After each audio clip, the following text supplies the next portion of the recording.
One of my favorite moments as a pediatrician is talking to expecting parents. New parents are an equal mix of hope and apprehension. They are just so eager to get it right. Inevitably, the conversation turns towards vaccines. Now, the longer I practice, the more I see new parents who have never seen measles or meningitis or any of these childhood illnesses we vaccinate against. And I struggle with this because I do want to make this relevant for them. I do want to make it real because these are just as present, just as deadly, and it remains just as important to vaccinate our kids. Until one day, in my own NPR driveway moment, I heard about the Hippos. So bear with me. This story began in 1980 when the drug lord Pablo Escobar built himself a zoo in Colombia. After he died in 1993, the animals had to go, and so they were bought or relocated by different zoos around the world, except for the hippos. Zoos, as it turns out, are reluctant to take on hippos. They're expensive to keep, they're very aggressive, and they're very territorial. So for the past 20 years, the hippos have thrived, reproduced, and eventually escaped into the wild. From Escobar's original 3, it is estimated that there are now about 50 to 60 hippos roaming the Colombian countryside. Who knew? They are rampant, they're destructive to fisheries and farms, and they're generally a public hazard. So I really found this fascinating because I thought, this really illustrates what I wanted to convey, that sometimes, from a series of seemingly random events, you can have unexpected and complex consequences. You see, several things had to come together for the hippos to actually thrive in Colombia. Hippos love the wet climate of Colombia. It's actually favorable to breeding all year round. And they are actually coming to sexual maturity faster in Colombia than they do in Africa. They can actually start breeding after the age of 3. The other thing is that there are actually local myths in Colombia that protect aquatic animals, such as hippos. So the people are fearful of harming them because they're worried it will bring on bad luck. And lastly, well, people thought they were harmless. Local farmers have been known to take home baby hippos as household pets. Well, that's cute. Until you have a half-ton 3-year-old in your backyard. So the hippos came, they thrived, they reproduced, and eventually escaped. Let me tell you another story. In March of this year, the Ohio Department of Health reported a case of measles among the Amish in Knox County. I'm sure you've heard about this.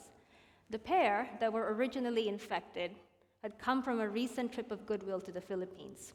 But unknown to them, the Philippines is experiencing a massive measles outbreak. Almost overnight, cases of measles started to appear. By the end of May, the total number of cases of measles in Ohio was up to 60.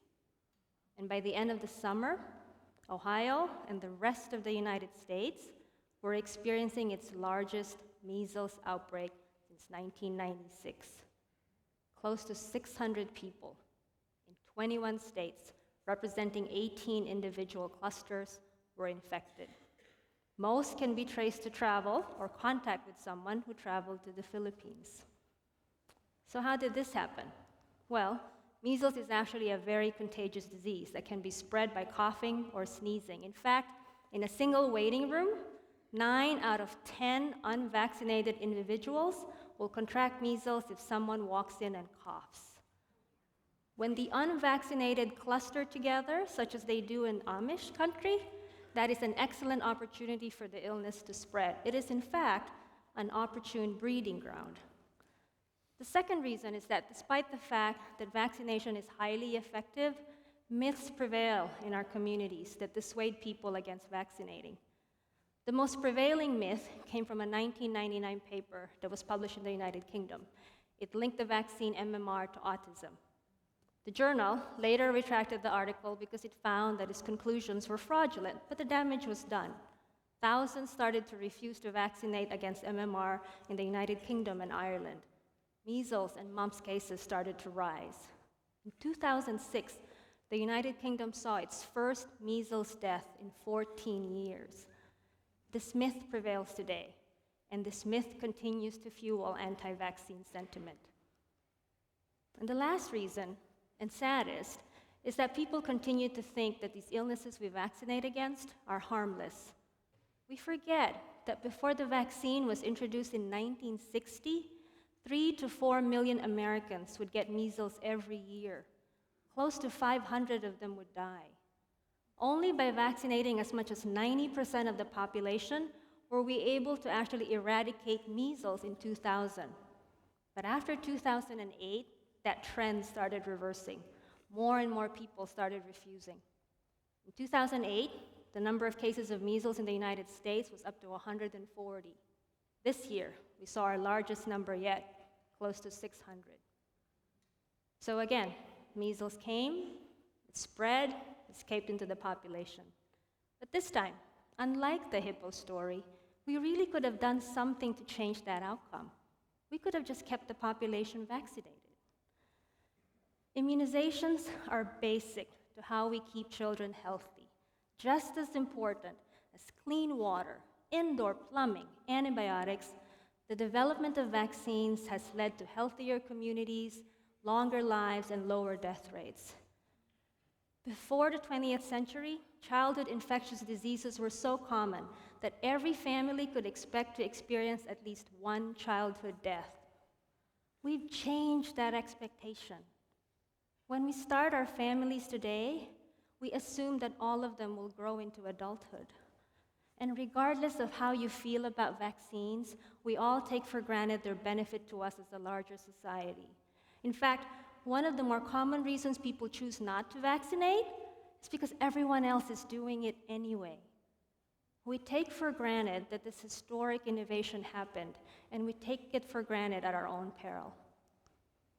In his autobiography, Benjamin Franklin wrote, "In 1736, I lost one of my sons, a fine boy of 4 years old, taken by the smallpox in a common way. I long regretted bitterly and still regret that I had not given it to him by inoculation. This I mention for the sake of the parents who choose to omit that operation, on the supposition that they should never forgive themselves if a child died under it. This I mention because my example shows that the regret may be the same either way, and that therefore the safer should be chosen." Benjamin Franklin's 4-year-old son died of smallpox in 1736. At that time, epidemics of smallpox were frequent in Europe and the Americas. Boston was hit hard and often between 1721 and 1775. In the 1721 Boston epidemic, 844 people died. Smallpox is a highly contagious and potentially fatal disease with a mortality rate as high as 75%. If you survived, you were horribly scarred after a long and painful illness. During the American Revolutionary War, 200,000 people died from a smallpox epidemic that was raging at the same time. The war, in turn, claimed 50,000 lives. In 1796, a London physician, Edward Jenner, would develop a safer smallpox vaccine by inoculating a young boy with fluid that was taken from the cowpox sores of a young milkmaid. That boy, James Phipps, would later survive a smallpox exposure. This innovation would eventually lead to the global eradication of smallpox. But eradicating a highly contagious disease around the world was not an easy endeavor. There were detractors to Jenner's vaccine even from the very beginning. In fact, as late as 1882, anti-vaccination leagues were being formed in New York. But despite that, vaccination continued, although it was slow, because the procedure involved making a cut in a person's arm and inserting fluid that was taken from somebody who was immunized the week before. It literally was passed arm to arm. Can you imagine doing that today? I don't think so. But There were newer developments. In 1850, they were able to develop a formulation that now can be shipped across large distances. In 1950, the freeze-dried form came that no longer required refrigeration. And so it became possible after a while to actually plan mass vaccination campaigns. Armies of community workers can now carry the vaccine from village to village. Entire countries committed to this effort. And under the leadership of the World Health Organization, smallpox was actually declared eradicated around the world in 1980, 2 centuries after Jenner's first vaccine. Let's go back to the hippos. You thought you were done. If you think about it, how are the Colombians going to eradicate them? Well, no other zoo will take them at this point. Relocating them to Africa poses the challenge of actually bringing back disease that they picked up in Colombia. And any local efforts to contain or control them are either expensive, it's difficult, or it raises the specter of other unintended consequences. So, because the solution is neither obvious nor simple, it has actually become almost easier for the Colombians to choose to do nothing. And this is my moment of clarity. Well, we can choose to do nothing. We can actually choose to forego vaccinations. Everybody else is doing it anyway. Or we can choose to do nothing. We can remain uninvolved. After all, when was the last time the United States saw a major epidemic? On the other hand, do we really believe that we can afford the price of doing nothing? In 2008, Johns Hopkins released a study that showed that 6 million children under the age of 5 die every year from either pneumonia, diarrhea, or malaria. Of these 3 leading causes, pneumonia and diarrhea illnesses can be prevented by vaccines. But it takes an average of 12 to 15 years after a vaccine is developed before it can reach some 22 million children in low-income countries. Inadequate access to vaccines is one reason children continue to die from vaccine-preventable disease. And here in the United States, we have our own issues. Access to healthcare is a major barrier that prevents children in our own underserved communities from availing of routine vaccines. When Ebola was first described and reported in March of this year in West Africa, the world watched, assuming that it would rise and decline.